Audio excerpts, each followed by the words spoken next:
નમસ્કાર. આગામી ગણેશ મહોત્સવ માટે ગાંધીનગર મહાનગરપાલિકા દ્વારા માર્ગદર્શિકા જાહેર કરવામાં આવી છે.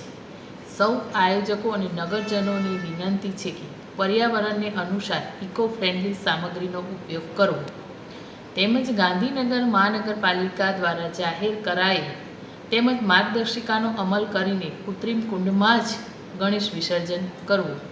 આવો આપણે સૌ સાથે મળીને આપણા તહેવારોની શાંતિપૂર્ણ અને આનંદમય ઉજવણી કરીએ.